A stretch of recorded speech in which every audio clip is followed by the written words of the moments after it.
bum bum bum bum. Bum bum bum bum bum bum bum ba-dum bum bum bum bum bum bum ba-da-da-dum bum bum ba-dum ba-ba-dum bum bum bum bum bum bum bum bum bum bum bum bum bum ba-dum bum bum bum bum bum bum ba-da-da-dum bum bum ba-dum ba-ba-dum. Hi friends, hello. A hearty hello and hi-ho silver. That only goes to show my age, right? So glad you're all here, my friends.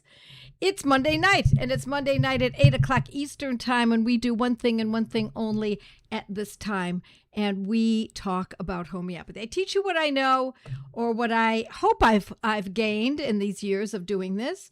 My name is Joette Calabrese, and that's what we do on Monday nights. And for those of you who already know me, welcome, my dear friends. It's always great to see you. I see you coming in. How is the sound? I have sound. Yes. Yeah, everybody's got sound. One person doesn't. Might want to just check your settings, because everyone else is okay. Everyone's got sound. Great. Very, very good. So, this is an interesting topic tonight. It's something that I've dealt with, not personally, but as a practitioner with clients. And a couple of students have reported it to me as well, but mostly with clients, one family member, and I want to share it with you. Now, for those of you who've been with me for some time, you may know, pretty much what I would do homeopathically for this concern. And what we're going to talk about tonight is cognitive change after surgery. And what's strange about this is that it happens very frequently. Well, maybe I shouldn't say far too frequently. Let's put it that way. I don't want to say very frequently. I don't have numbers. I don't have studies. I just have my own experience, and it's happened a number of times. And so given the number of people that I work with or have worked with through the decade, through the years, I have to say that I think it's pretty darned more common than we think. Now, it may not be as severe as loss of cognitive ability or even permanent cognitive ability, but it can be aspects of it. And so I want to share some of this information that I have kind of put together myself.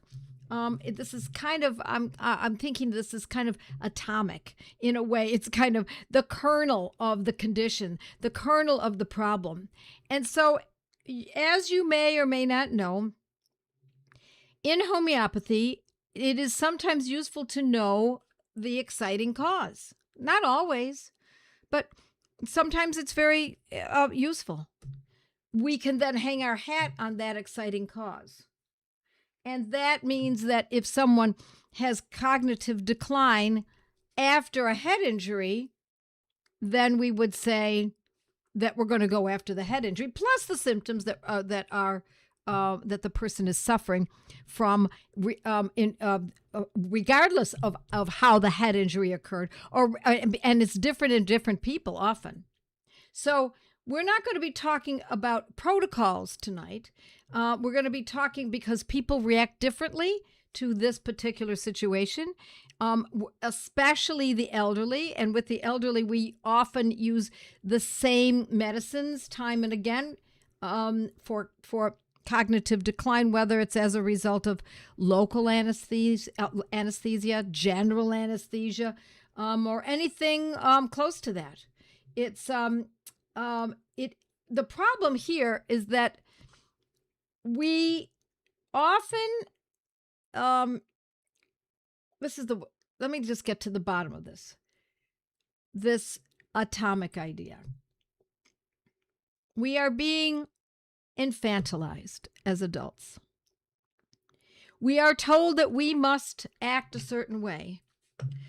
We must do as we're told.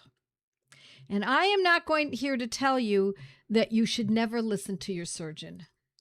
Far be it from me to say that, because there are times when surgery is warranted and valued.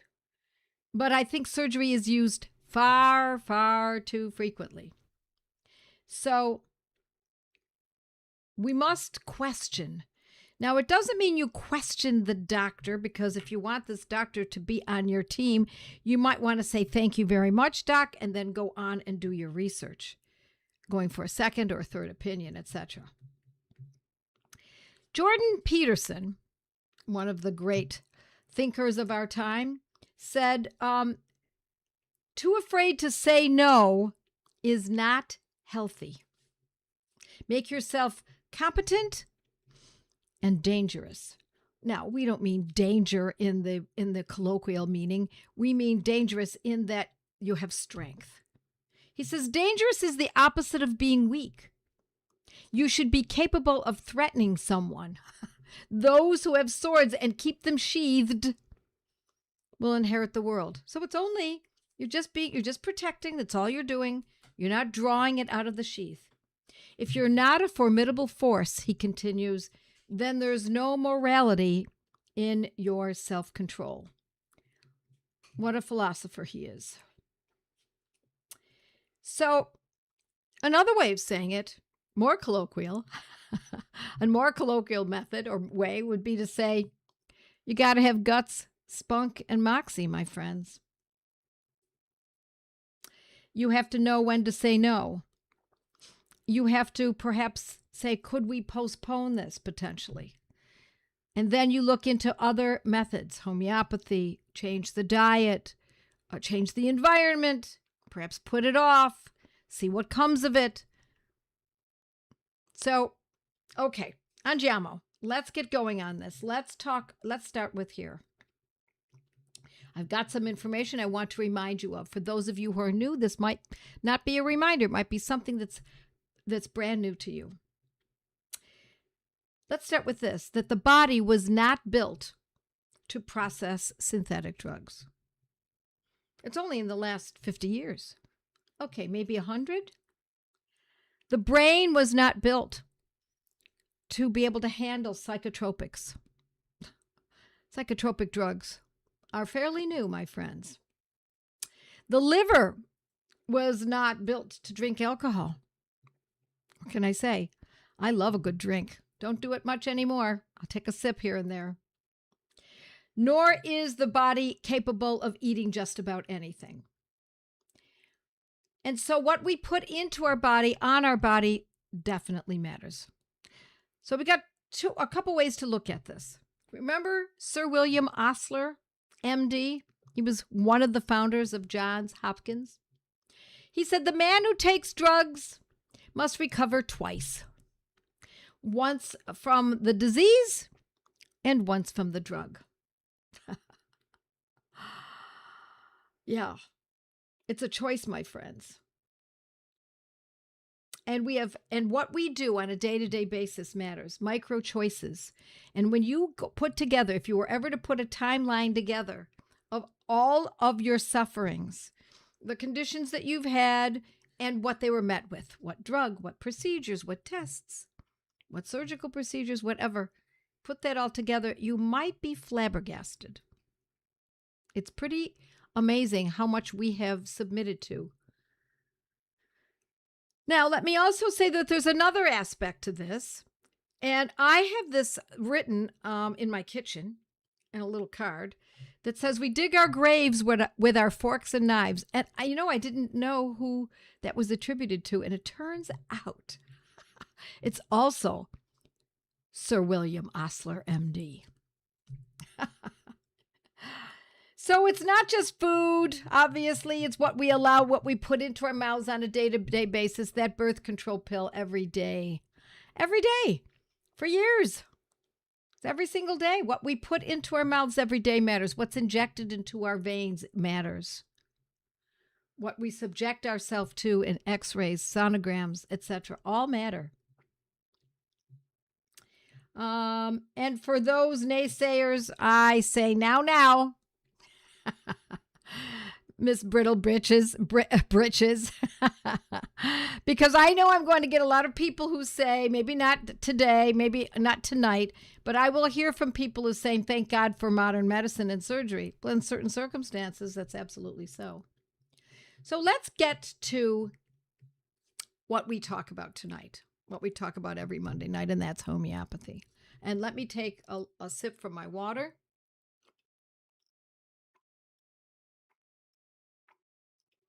Yes, Dr. Peterson does need homeopathy desperately right now.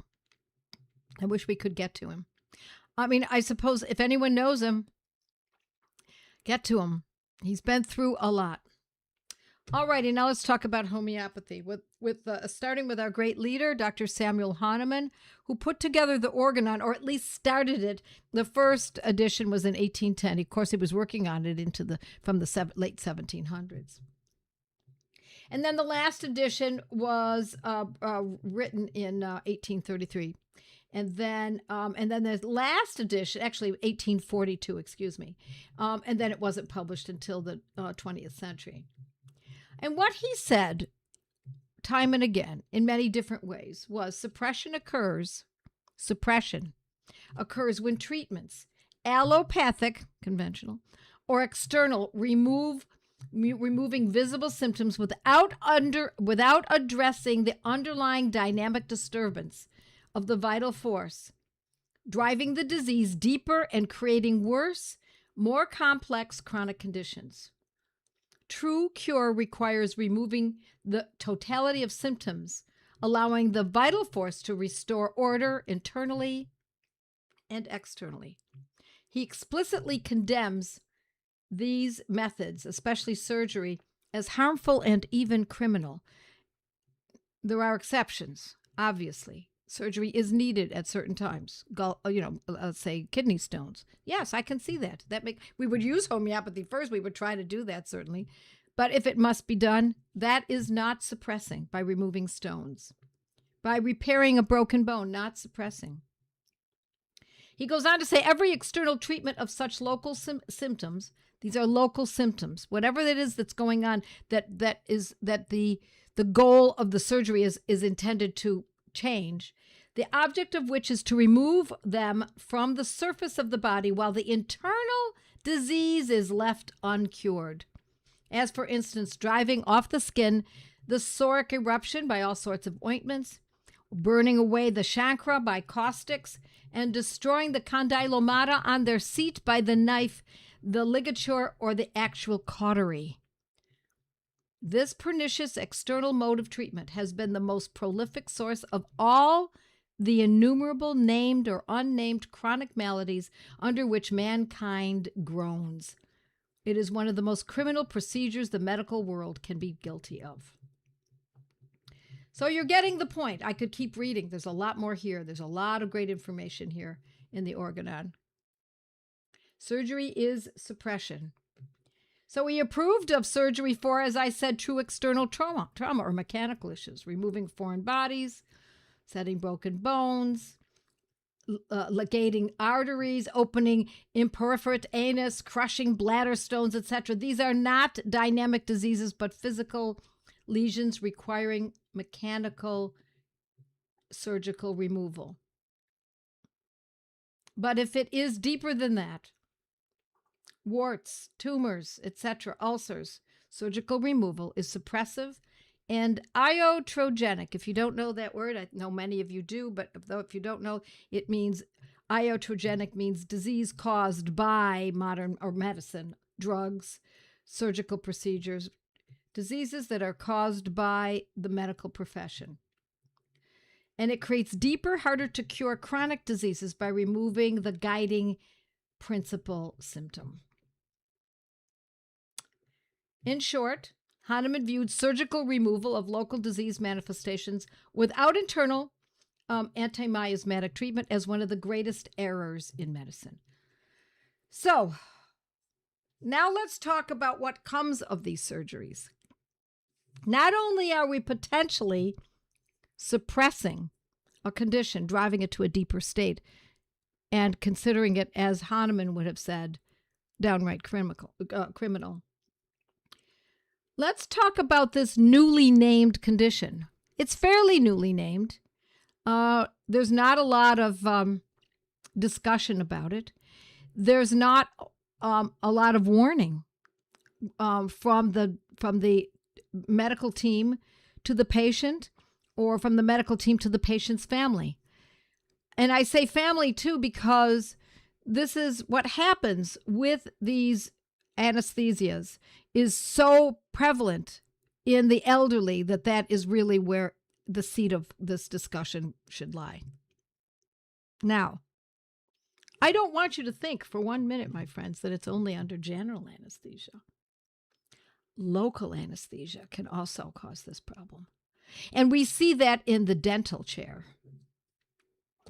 I'm going to give you an example of that. Years ago, I had a mom come to me. I'd been seeing her daughter for, I think it was food intolerances. It had to have been 15, 20 years ago. Probably 20, more like 20 years ago. And she went to the dentist and she got a local anesthetic. And when she came out of the chair, she was about 13 years old. She had regressed to about 5 or 6 years old. She had regressed to baby talk. She lost some vocabulary. She acted very childlike. She had no interest in the interests that she had at that time as a 12-year-old. Now she was playing with dolls again. She lost her way, and it lasted a long time. Now, we used homeopathic medicines, and to be honest, I don't remember the exact outcome. I believe it helped a little here, a little there. I wish I could have done more. Now, when I look at it, I might have done it a little differently, and I'm going to go over that with you now, how I could have done that differently. But this is not discussed. I've also had people report to me that their child had a local anesthetic in the dentist chair and afterwards had difficulty breathing and was seeing colors and seeing strange things. They were somewhat hallucinating. It was a local anesthetic.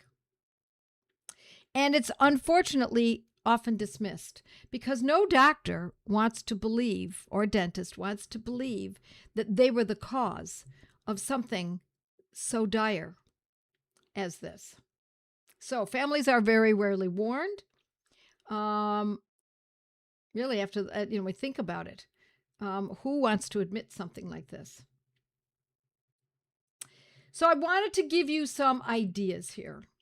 What I would use today. The first thing that I would use before the person goes into surgery is probably one of the most important. And that is, here we go. Everyone's saying hi. It's wonderful to see you all. Carol says, would one always use camphor 200 after allopathic medicines? Well, let's start with that idea. But no, let's make that number 2, okay? Well, let's go back to what would we use before surgery commenced, say the morning of. I would automatically always use Arnica 200, 1 dose. Sometimes we do the night before, but more often than not, if we're going to be extra conservative, we might just use 1 dose before the surgery commences, before the anesthetic is given in the surgery. Now, generally speaking, Arnica is not specific regarding anesthesia, although Arnica's ability is so sweeping, my friends, it often surprises me. But we may not know whether or not the cause of the condition is actually the local, the general, or an injury causing some kind of blood pooling, a hematoma, or something like that. We pretty much know, but we may not know. So we're going to use Arnica. As far as I'm concerned, I would start with Arnica 200, and then and so that they can withstand the shock, the bleeding, the injury from the surgery. Then, if there was indeed something going on, or even if there wasn't, after they got out of the chair, I would indeed give a dose of camphor 200. Just a dose at this point. Just 1 dose is good enough, at least to start. And then we would watch and see what occurs. In other words, are we seeing cognitive decline immediately? Now, I have to say that after surgery, you may not notice because the person could be in pain or they're asleep. You don't know what's going on at that time. But what we do know is, generally speaking, we use phosphorus 200C anytime we see any kind of not coming out of the anesthesia properly. They're spacey. They're not all there. They're in another world. One foot in the reality and another foot still in the anesthetic world. That would be phosphorus. And we would use, say, a 200 for that. I say 200 because that is normally what we use. Then I also want you to be thinking about another medicine, particularly for the elderly. I want you to be thinking about cannabis indicus, especially if there is a loss of awareness or what can often be that they forget things too readily. They're not sure where they are. And I would use that in a 30th potency. But there's one more medicine that we don't talk about very much around surgery and anesthetics, and that's Kali bromatum. Kali, K-A-L-I, bromatum. And that's for severe memory loss. You wouldn't notice this until the person gets home. And you wouldn't have a conversation with the anesthesiologist, right? When was the last time or you had any surgery where the anesthesiologist hung out with you in your home afterwards when you got home to see how you're doing? Not done. They don't call you. They talk to you beforehand to let you know what they're going to be using. But Kali bromatum is for severe memory loss, and particularly when a person forgets how to speak. Yes, that can happen. How to speak. They don't know how to speak. They've forgotten how to speak. Or they repeat words over and over again. And the person is restless. Harry asks, what about Carboveg? I love that one, Harry. Carbovegetablus is great, especially if there is loss of a sense of air hunger, or if there's bloating, and there's also this kind of problem where they're not clear, they're fuzzy-headed, they're kind of a loss of themselves in a way. Yeah, it's indicus, cannabis indicus. People are repeating it so that in case you missed it, friends. You could also use some chemistry detoxing. Well, these are detoxing. So I'm going to tell you that, Tara. That's what this is detoxing. We just don't call it a detoxing protocol. But that's exactly what these medicines are doing. The camphor is detoxing. Arnica can also be. Phosphorus is detoxing. Kali bromatum, cannabis indicus. And then we also have nux vomica. And that may be that they don't actually lose cognitive ability, but instead they become so ornery, very irritable after surgery. They're demanding. They might have gut issues. I mean, they might have diarrhea or constipation or alternating between the two. They might have sleeplessness. And a lot of sleeplessness is not uncommon after surgery or after these heavy-duty drugs. Then we talk about nux vomica. And in most of these, I would use a 200C. And I would not use them very frequently unless it was needed to be frequently. So how do you know? Well, if you've been using homeopathy for a while, after a while, it does become pretty clear how frequently you should be using them. So if we start with these medicines, say twice a day, and then we tighten it up and say, I don't think we can wait 12 hours before we give this next dose. Let's try it in say 3 hours and see what comes of it. And then after the 3-hour mark, you give the medicine and then you see that it's lasting. Okay, the person's a little bit better, a little more aware, or maybe falls asleep, which is a good thing. And then after an hour, 2 hours, they wake up and now they're kind of back to the way they were. Okay, so if it's been 3 hours, now you might want to go with about every 3 hours. But you're not going to use this forever, my friends, because as you remember, these are not supplements and they're not vitamins. They are medicines, which means that they have to be halted when they're either, number one, no longer needed, because you can see there's a shift and they don't no longer need it. We're looking for that tipping point as to how often to use it. When they're no longer needed, or they're not doing any good at all. You don't carry on just hoping for the best, at least in most situations. Yes, please, my friends, comment and like. It really helps us get this information out to folks. Are these remedies useful for after a stroke with cognitive loss and memory loss and irritable? These could be considered, but that's not what we're talking about tonight. That is a different conversation.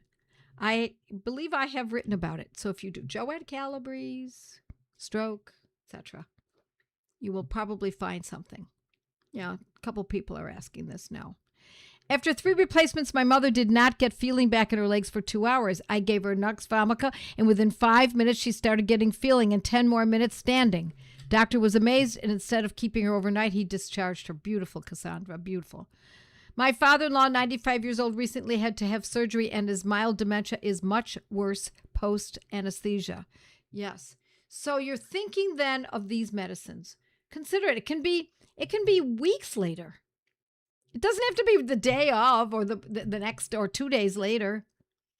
It can be even weeks, even months later. If you can pinpoint that this was the exciting cause, you can start considering. Now, I've written a whole course called Mindful Homeopathy.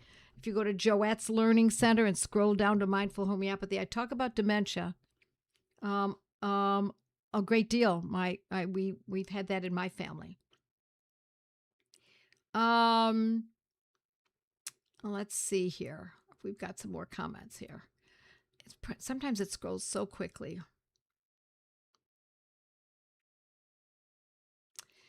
People are telling me where they're from. I love to see it. South Carolina and Australia. Hello, hello, hello. Joette Calabrese. How was your Mother's Day yesterday? It was great. It was great. Thank you. I hope yours was good too. Let's see. Frequent night urination. I'm sure Joette Calabrese. Nocturnal enuresis. Look it up. Joette Calabrese. Bladder and frequency. I've written about so many of these subjects, friends, for many years. So you'll find something. All right, let's see what else I've got here to share with you. Let me just tell you that arnica, camphor, phosphorus, cannabis indicus, Nux Vomica are not the only medicines. I'm giving you kind of the top ones that I'm thinking of off the top of my head. They're most common. These are not protocols. These are to give you an idea, Kali bromatum, to give you some ideas to consider. All right, let's see. Yes, Harry says, think never well since. That's the phrase. Never well since having fallen from that tree. Never well since can't eat dairy anymore, can't eat this, can't eat that. Ever since I had that pneumonia 5 years ago. Well, was it the pneumonia, my friend, or are you sure it wasn't the antibiotic that was used to treat the pneumonia? And so when we know that it could potentially be an antibiotic, then we start working on, obviously, the gut. What about cataract surgery? Does this apply as well? Well, I think what you're asking me is it necessary? Cataracts, I've talked about them. I've talked about them on my blog. I've written about them, what homeopathic medicines to use. Cataracts develop, generally speaking, as a result of insulin problems, so diabetes.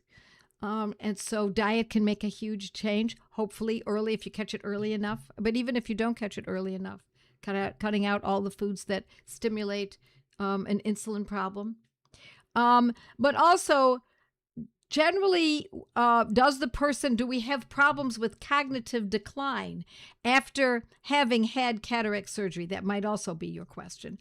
And I've never had anyone report that to me, but it doesn't mean it doesn't happen.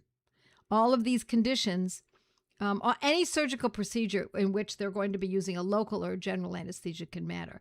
And of course, with cataracts, it's for the elderly, and the elderly are the most vulnerable. Let's see what we've got here.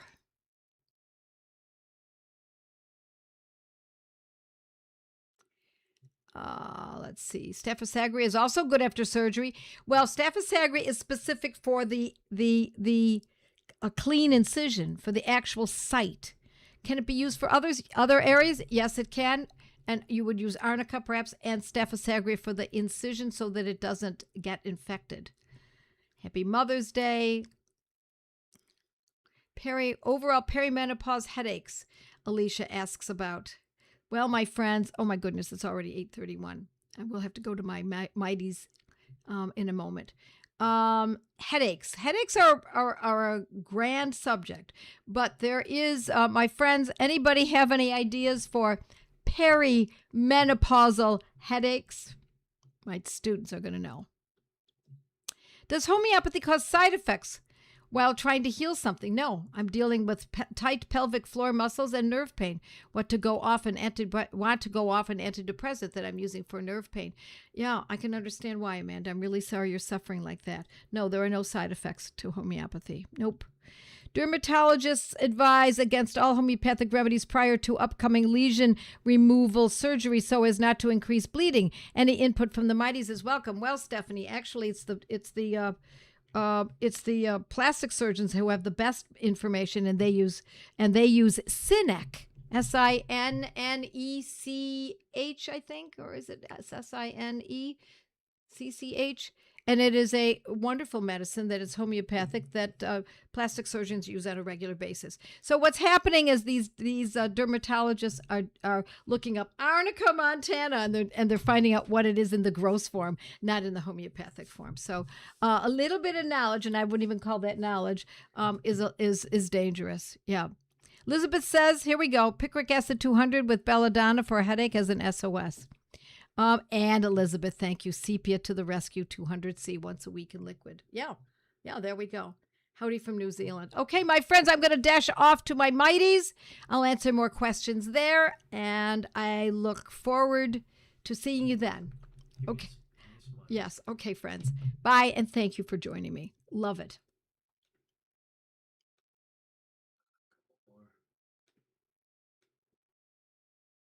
You can turn off over there on the